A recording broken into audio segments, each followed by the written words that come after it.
to sit at the table and to feast on Jesus, knowing that my hope for my future and my regret about the past are sitting at the same table. To know that my excitement about what God is calling me to do and my fear about whether I'm going to be able to do it are sitting at the same table. Who am I talking to? Come on, let's have a little table talk today. Because into this context, Jesus speaks, Simon, Simon.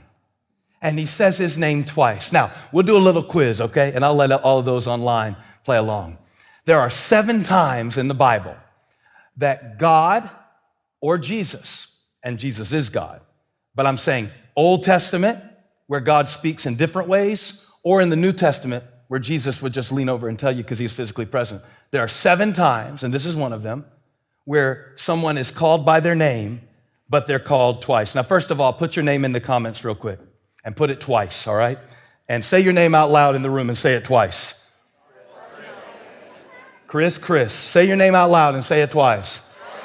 Brad. Say your first name and middle name like you're in trouble. Like your mama's got a switch. Your mama didn't break off a switch. If your mom didn't break off a switch, that was child abuse. You need a switch sometimes. We need to get back to these switches. I ain't gonna say nothing else about it.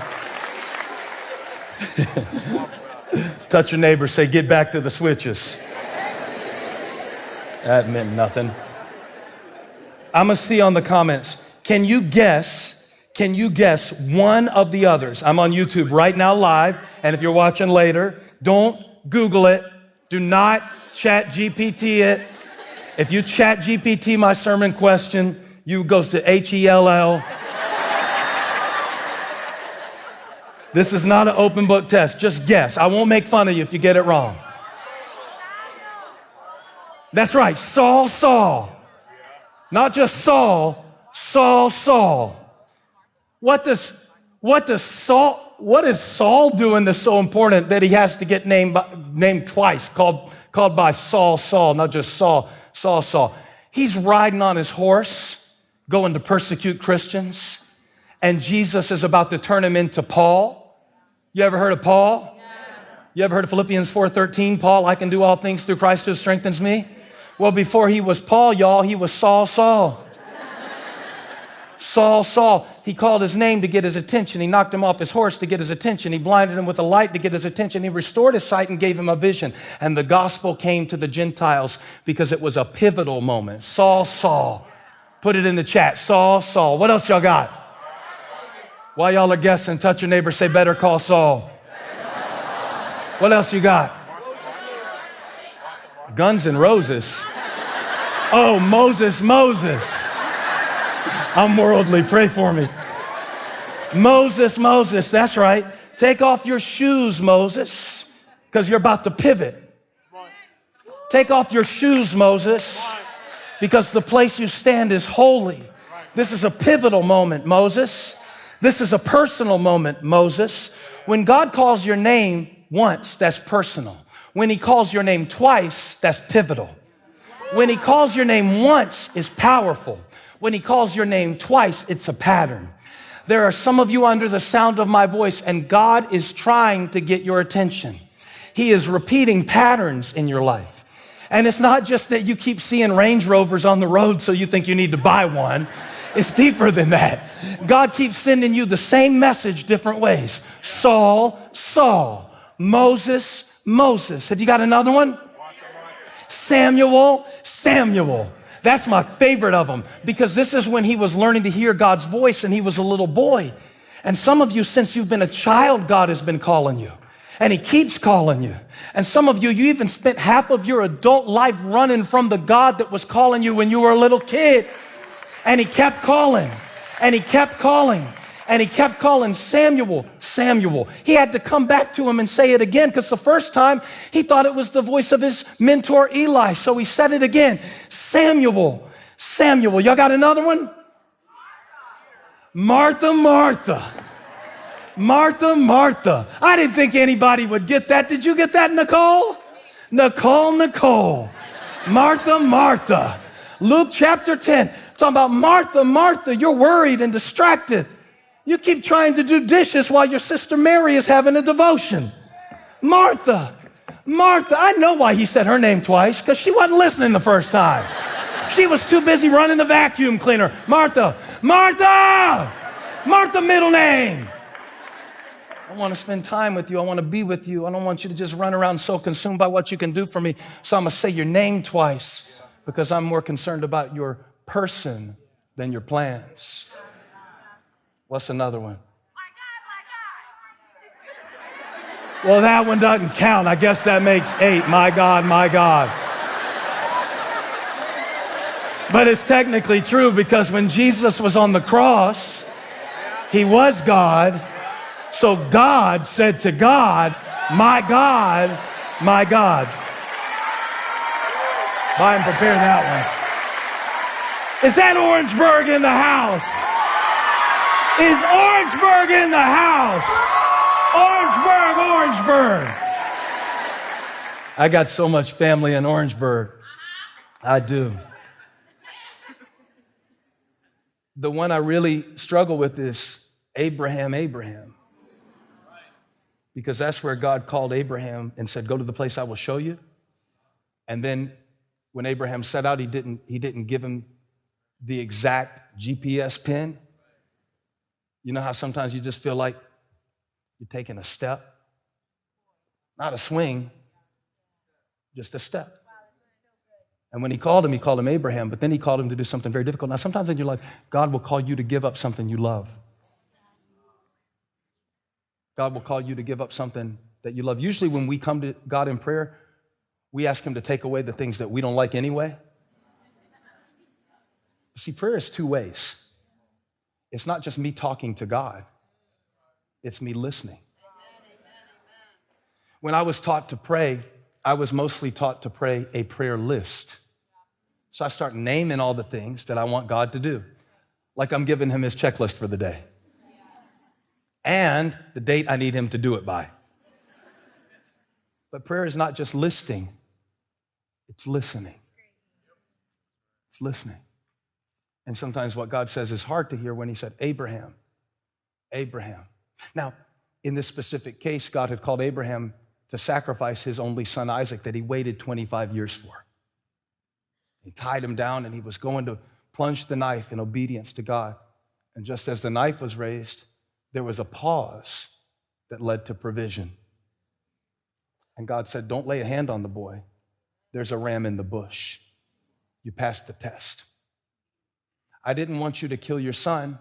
I wanted you to trust me. And he sacrificed the ram instead.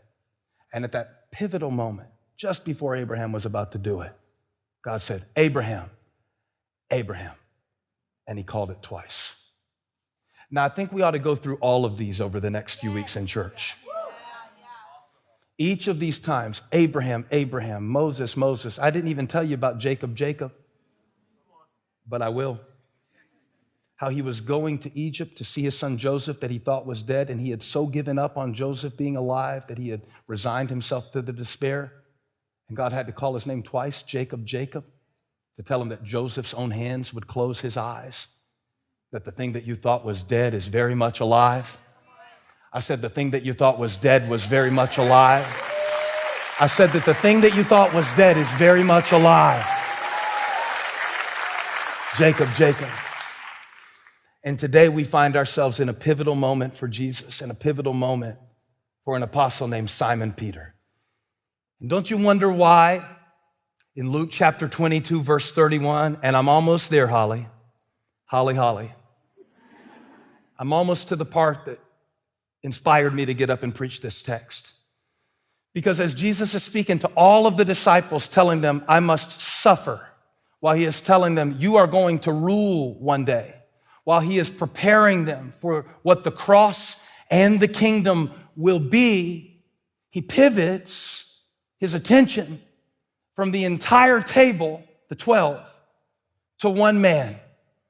And when he calls his name, he says, verse 31, Luke chapter 22, right back where we started, Simon, Simon. Question, does Simon have another name? What's Simon's other name? Peter. Talk to me out loud. Peter. Shout it like you're mad at him. Peter. Why Simon, Simon? Why not Peter, Peter? In this moment of pivotal and necessary instruction for the disciples, and specifically Peter, Jesus does something very interesting. And to really tease out of the text the truth that is lying just under the surface, go back to Luke chapter 6. In Luke chapter 6, verses 12 through 16, the author Luke, with meticulous detail, tells us that one of those days, Jesus went out to a mountainside to pray. What did he go to do? To pray. This is at the very beginning of his public ministry. And he goes to pray, and he spent the night praying to God. When morning came, he called his disciples to him and chose 12 of them, who he also designated apostles: Simon, whom he named Peter, and his brother Andrew, James, John, Philip, Bartholomew, Matthew, Thomas, James, son of Alphaeus, Simon, who was called the Zealot, Judas, son of James, and Judas Iscariot, who became a traitor. But there's a sandwich here, because if you go back to verse 14, the first one that it names is Simon, whom he named Peter. And this is a very curious conflict as we study the text. Because if Jesus named him Peter, and it's recorded in Luke chapter 6, and if he's referred to as Peter all throughout Luke's gospel, then why at the most pivotal moment in his life, when Jesus turns his attention from all the 12 at the table to focus on the one and to give a personal word, does he not address him as Peter, Peter? That would be the way to build confidence in the one that you called. Peter, Peter, don't forget to remember when we get to the cross, you're the rock. Don't forget to remember when we get to the cross, you're the one. Don't forget to remember when we get to the cross how I helped you walk on water. Don't forget to remember when we get to the cross how I called you by name. Don't forget to remember how we fed 5,000. Peter, Peter, Peter. But he doesn't say Peter twice. He doesn't even say Simon, middle name Peter. He says, Simon, Simon. So let's look at the cast of characters for a moment, shall we? You got Simon, you got Satan, and you've got the Savior. And I believe verse 31 really describes where a lot of our church is at today, all over the world. I don't mean our church just in this one room. I mean our church all over this world. Verse 31 says, Simon, Satan has asked to sift you. And so what's about to happen, let me set it up for you. Over the next night, over the next few days, it's going to be Simon versus Satan. Simon versus Satan.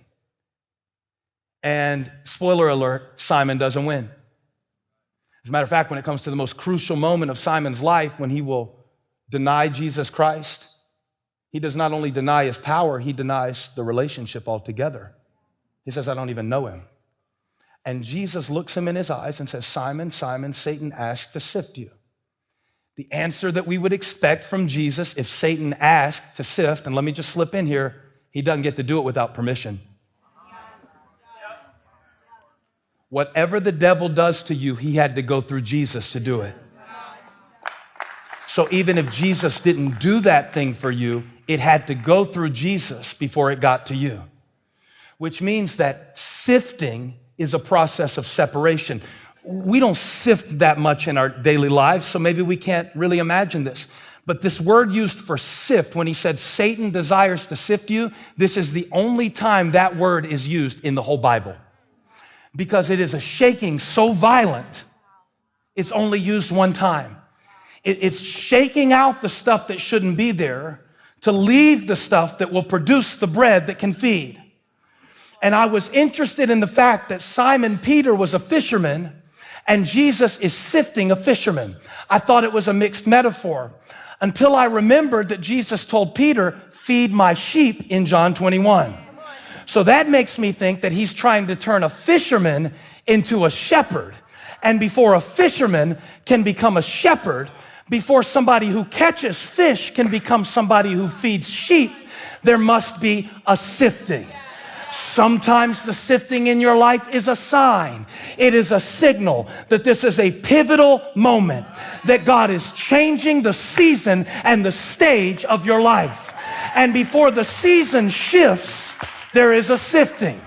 The interesting thing about the sifting, and y'all, I'm so full of this word to preach for somebody, is because it doesn't say that Jesus sifted Simon. It says that Satan sifted Simon. But no matter who sifted him, the one who sifted had to get permission to do it. So it means that even if I'm being attacked by the enemy, even if I'm being attacked by anxiety, even if my body is under attack right now, the attack didn't have to come from God for the grace to be received by faith. It means, simply put, that this sifting season in your life is only that, a season.